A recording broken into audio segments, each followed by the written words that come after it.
Why was it do the Navy? Is that just something among the branches? Like the Navy has it out for like you guys coming in as Marines? Just No. It wasn't the Navy. It was that one instructor. okay.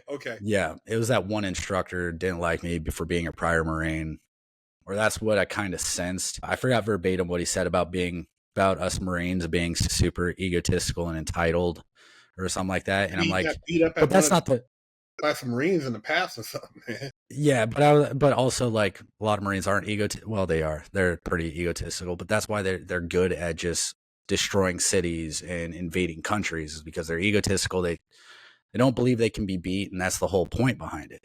Um, but yeah, it was partially a me thing. Like I was a young, arrogant kid, dude. At that point, I was like 23, 24. But then, yeah, so I wrapped up infantry training and went to 1st Special Forces Battalion, or 4th Battalion, up there in North Carolina, Fort Bragg, well known as Fort Liberty now. It's basically where you go to before you go to selection. I skipped airborne school because I went to airborne as a Marine. So Okay. I didn't go to airborne school. I just went straight to 4th Battalion, where I'd wait to go to selection. And they put you in what's called student company, at which point it was supposed to be kind of like MART, like Marines waiting reconnaissance training, which is where we do have those long days of swimming and mountain runs and whatnot. The Army had kind of had the same thing, but it was very much not the same. It was a lot of land PT, which land PT is just, it is what it is. Like, you're just going to get dirty. There's going to be a sand pit. It's nothing like the water. And that's one of the things that really started to get me jaded, is the water is definitely the greatest equalizer of man. Like, if you want to build a great special operations community, make sure there's some sort of water in dock to like wash out a lot of dudes. And yeah, so ended up going to selection, or stayed in student company a little bit until the next selection class. I started to make a name for myself like right away, because some of the BS things that some of the cadre would do, they would have us stand in formation for like 3 or 4 hours. And one day I took it upon myself to release everyone, meaning like I had no power in the situation, but I stood out in front of the platoon and was like, hey, dudes, everyone just keep your phone on. Let's get out of here. Because it was like a Friday and the cadre were just like, I don't know what they were doing. So even still, I don't know what they were doing. I took a smoke session for that one, but everyone else got out of the formation. So I was like, that's still a win, because it's better me get smoked for 10 to 15 minutes. And then instead of standing there for another hour or 2 hours, it was way better trade. So I started making a name for myself right there. We went to selection and I absolutely crushed, like confidently I can say I crushed selection minus my peer evals. So we do this thing in Special Forces selection where you get peers, where at a certain point, like during team week, your peers grade you on how well you do. Week one, the first couple of weeks isn't peer related. It's eval, like gated eval. So you have to do a bunch of physical requirements, make sure you pass. If you don't pass, you just get dropped, is what it is. And then the second part is land nav. I absolutely crush land nav. Like, land nav's my jam. You put me out in the woods with a map and compass, I figure it out. Like, I'm one of those dudes. I don't really need to plot. I can just get the grids on a piece of paper, get the first set of digits on each side, where it's latitude or longitude, and I can just look at the map, plot it, and I go. I don't spend 20 minutes plotting a route. I can figure it out. And absolutely crush land nav, didn't miss a single point. And then we get to team week, and team week's wild because you have to do a bunch of tasks as a team, and it's long days. It's like you get an hour to 3 hours of sleep a night, depending on when your team gets back. My teams, 3 out of the 4 teams, we were the first ones back every single time. Well, minus the 4th team. There was no helping that team. That 4th team, it was like I couldn't do anything. But the 3 out of the 4, we were back before the sun went down those 3 days. And every single one of my peer evals were, he's too bossy, too Marine-like. He should leave the Marine. He should have left the Marine Corps at the Marine Corps, things like that. But I'm like, and the cadre sat me down and they're like, we got it. You got a lot of bad peers, but you're like one of the few dudes that actually had your teams get back at the Chow Hall consecutively. And so that's where my first instinct of leadership actually started to hit. Like, I understood I could actually lead at that point because the results spoke for themselves, but I just always found it funny that the peer evals everyone really didn't like how bossy I was, even though we got back before the sun even went down. But yeah, team week was pretty wild. Selection wrapped up. A handful of us were selected. And this was where I got a little bit jaded, is I looked around and easily like half the class shouldn't have been there in the first place. And when I say that is if you did put like some of the dudes, I remember going back to the beginning of the team week, like one of the teams, there was a dude that was physically crying because the weight was heavy on his shoulders. We're like, no one doesn't have weight in team week. Like everyone's carrying the same weight. Some of it is a little bit heavier than others, but you have a rotation off and on carrying that weight. What is it, like a big what? You're carrying something on your... Yeah, so there'll be like steel poles, like thick 3 to 4 inch iron and steel poles with like a big old school World War II ammo box hanging from it. Different contraptions. You'll arrive to a station. There's going to be all of these pieces of metal, old school, heavy, industrial sized tires, giant rescue Randys that are like 225 pounds. They're just dummies. All of it has to go with you, and you have to carry it, like land nav and carry it as a team from point to point throughout the day. And every time it culminates back on the base, which is Camp McCall. And I remember this dude, me and an old Ranger regiment dude, Haney, him and I are up front, like leading this thing. And all we hear is just this sniveling and crying of this dude behind us, just complaining like, hey, we need every like 2 minutes. He's like, hey, we need to stop. My back's hurting. And yeah, I'm pretty driven. I'm like, I want to get to the chow hall because you get to the chow hall first, like that's calories. And the chow hall is only open for a certain amount of time. So if you don't make it there, if you don't make it to the chow hall, you have to eat MREs, and MREs are terrible. They're just disgusting. So after my stint in the Marine Corps, like I was over MREs, no more. And so I was adamant, hey, we're all getting back to the chow hall. Like we're just doing that. And plus, who doesn't want to win? Like being the first team back, that's a good thing. You should always be the first guy back or the first team back. And anyways, we started doing that. Dude's just crying, sniveling for, it felt like an eternity. And at some point I couldn't take it. I was like, Haney, all right, let's stop the column. And he's like, all right. So him and I decide, we set down our weight. Everyone downs their weight. And I just walk up to this dude and I just start laying into him about being a crying little bitch. He should not be here if you're going to be special. If you're going to be special forces, you should not be here because you're crying over a little bit of weight. And then if you ever tried out for recon, you probably wouldn't make it because water is 20 times harder, which it is. Like you take away your air at the bottom of a 15-foot pool, like that mentality factor, it hits 10 times harder.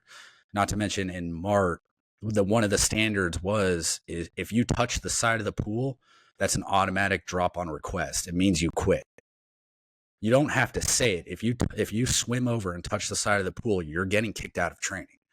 That was the standard. Dog paddling in the middle of a 15-foot pool just for hours.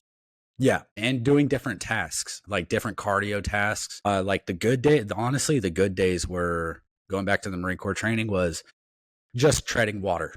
Like just treading water for 4 hours. That was a good, easy day. Wow. Like the hard days were the days where it would be, you'd start on one side of the pool. You would have to swim underwater to the opposite side, come up, take one breath, go back under, swim across the opposite side, take one breath. And you would do that until the instructors wanted to change it up to something else, which would turn into like a surface swim for 500 meters or something crazy, but it was constant movement. And you're constantly like fighting that urge, because when you get the heart rate up and you go underwater, all your body wants to do is breathe. And you had to resist that urge to breathe. Or you panic and you grab the side of the pool and you basically quit. So going from that to this dude crying because he has a little bit of weight on his shoulders. But to go back to my original thing, when we finished selection, that dude got selected and he's now a Green Beret. He's still there as a Green Beret. And I started, like, as things happen, I really started to get jaded there because I was like, what are we doing? After selection, you start the Q course, and the mindset that really got me jaded, really started getting jaded in the Q course. Like there was a dude that got caught cheating twice right? On a like a multiple choice test. He was like using his Apple Watch.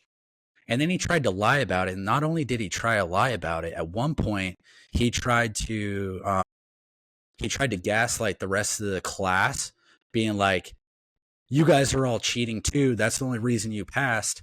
And then we're like, "No." And then they launched an open investigation on him into like his cheating. And then he turned it around. He's like, "It's because I was black." And I was like, "No, dude, it's because you got caught. Like everyone saw you using your Apple Watch to answer questions. And the instructor watched you." But that dude ended up becoming a Green Beret also. Damn. And it's just a lot of small things there. When we went through the small unit tactics, which is supposed to be like a reflection of Ranger School, I ended up going through a winter class in SUT, and the amount of dudes that, because it got cold and wet, like we went through, it was like the winter storm of 2017 into 2018, and it got really cold. It was a total whiteout blizzard out in Camp McCall, and how many dudes just went internal in terms of like you just couldn't talk to them. They would just stop functioning. Like we were still going through graded evals. I was the weapons sergeant, the Wizzo. Yeah, weapons or platoon sergeant, one or the other at that point. And so my entire job was security the element, like making sure dudes were staying awake and staying on the 240, like making sure the machine gun was up every time we took contact and whatnot. And one dude, I was really gung-ho. I was still gung-ho at this point, and he just wasn't taking it. He went internal on the machine gun. We took contact. He would not even attempt to shoot it. He just looked at me like, "Dude, it doesn't even matter. We're just going to get through it." I'm like, "Do you want to be a fucking Green Beret, or what are you doing?" And I didn't say it like that. I actually yelled it at the top of my lungs because I'm being graded as a platoon sergeant for that contact. Like I was the one being graded more heavily, making sure the gun stays up. So I lost my shit. I grabbed the 240. I started rocking the 240 just in the standing, not giving a fuck. And then I physically picked it up and threw it down on top of him, because while this is all going on, he's just internal laying on the ground. What are you laying on the ground doing? What? He's just laying there. He had his hands like in his pockets, because it was a whiteout blizzard, super cold, probably in the single digits, just ridiculously cold. And I just lost my shit. I slammed the 240 down on him, and I yelled at him that he shouldn't fucking be there. It just kind of small things like that. That dude ended up passing SUT. One of my bigger accomplishments in SUT is right after that, I went into the next graded eval, and I called out an ambush.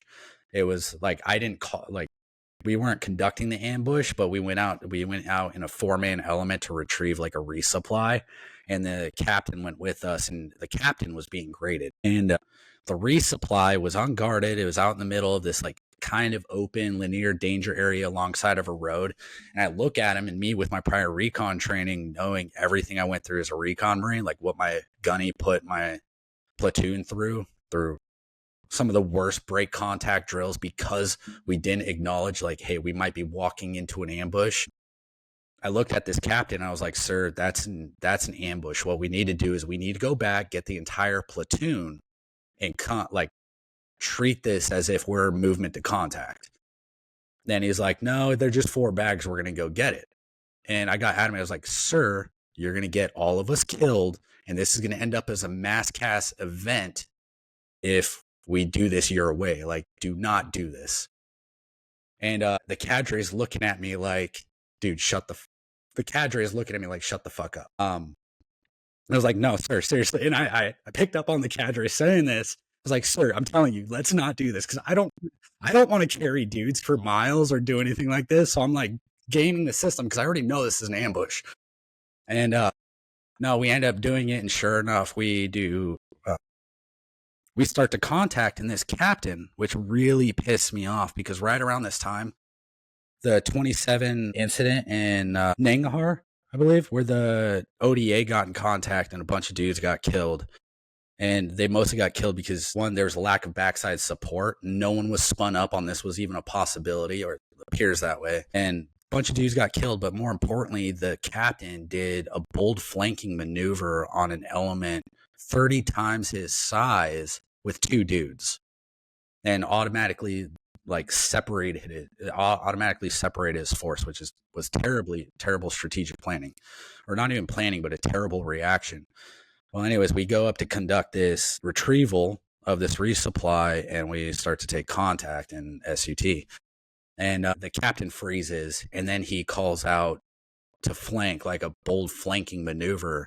And I'm like, no, this is my show. And I'm like yelling, no, an Australian peel. And a peel is you lay down a base of fire, and the one man peels back, establishes, then becomes, on this lineup, he would be the 4-man, and then the 2-man peels back, and then we peel back the direction we came so that we could spin up the platoon like, hey, we're bringing guys to you, prepare to maneuver on us to kill these guys. But the captain wanted to do a bull flanking maneuver, and I start yelling at this guy like, that's the terrible decision, peel now while we have a base of fire. The cadre, and at that point, the cadre walks up to me and is like, hey, you're dead. And I was disappointed in myself. I was like, and then he goes, honestly, you're just going to shut the fuck up the rest of SUT.